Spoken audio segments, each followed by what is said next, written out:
Juha L from Helsinki, Finland, and my occupation is I'm a PhD student slash project manager at Aalto University. What field? Material science and engineering.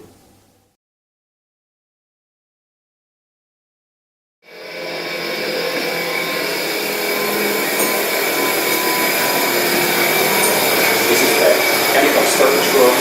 It's locked, so all the chemicals are stored there.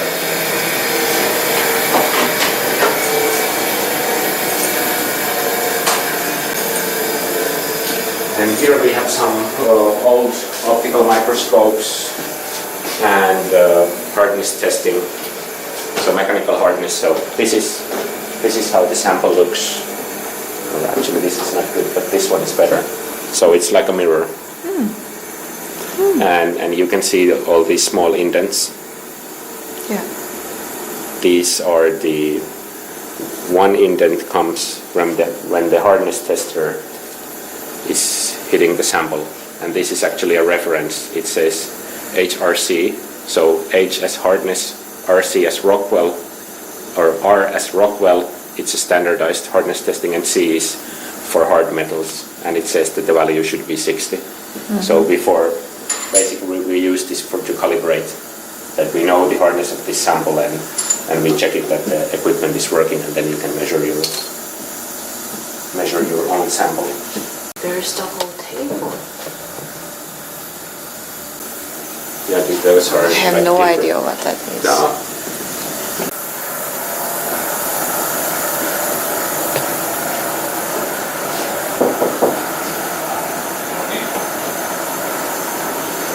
Can you bother for a while? Can we come in? Yeah.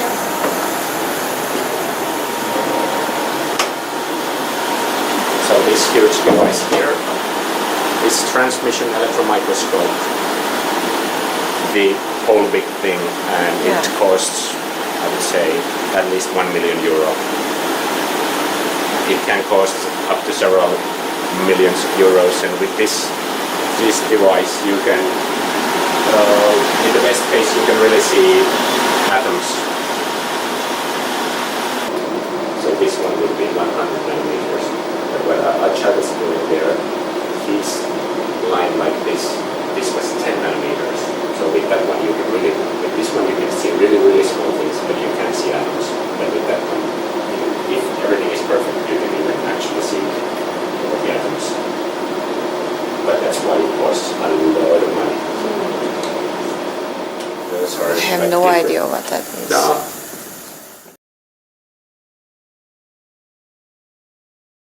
I could say, now that you said recently, okay, there was Christmas, so I would say definitely food. And I have actually even bought one book about nutrition and so on, so I'm definitely interested in that one.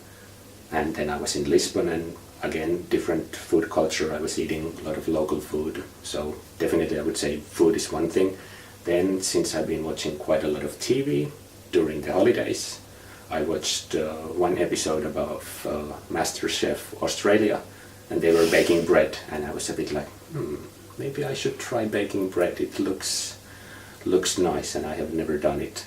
Then I would say again, passionate about something. We actually talked about it during the dinner about sports.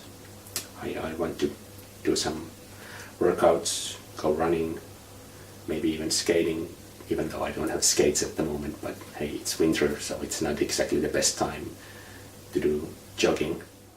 Yeah, okay, I could say one more thing. Reading. Basically, I don't really believe in New Year's Eve resolutions, but I was thinking that one thing I try to do more this year is to read more, and not only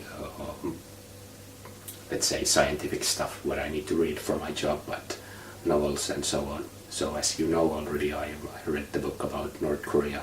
Now I finished it, and then I got another Christmas present also from Kiang, about book about Cambodia, and I think it's about their civil war. So I think that might be the next novel.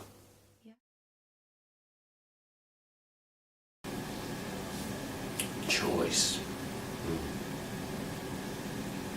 I can think one. I don't know if it's that dramatic as you made it, but I'm thinking that since I'm still a student, PhD student, but still a student, when I finished high school, I was thinking what I'm interested in and what should I study so that it will be a career of mine. And I have been always interested in history. Okay, you could say that's one of my passions as well, but at that time I was thinking that okay, if I want to study history in Helsinki University, you need to read several books for the entrance exam, and then I was let's say more or less interested also in the engineering field. And at that time I was trying to think practical, that do I want to spend years and years in university, and then okay, let's say I can do it, and I did it, but when I graduate I would like to have a job. And I was thinking that if I study history, which I find interesting, at least a certain fields and periods, you can basically become a history teacher, you can work in a museum, and maybe become an archaeologist, but that's more or less it. I was thinking that doesn't sound too like a nice career. So as an engineer you have more options, but who am I to say that I'm still studying and working at the university? But I would say that's a pretty big decision. That's the first thing I can think of. Mm.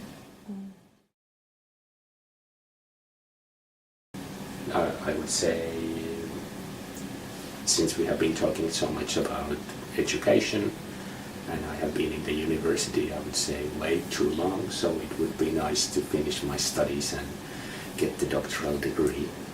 But that's still far, far away, because at the moment, unfortunately, in my university, and especially in our group, finances are very difficult at this time, and there will be a lot of changes this coming year, so I have only work contract until end of June, and it's certain that I can finish my studies in that time. But yeah, that would be something pretty special.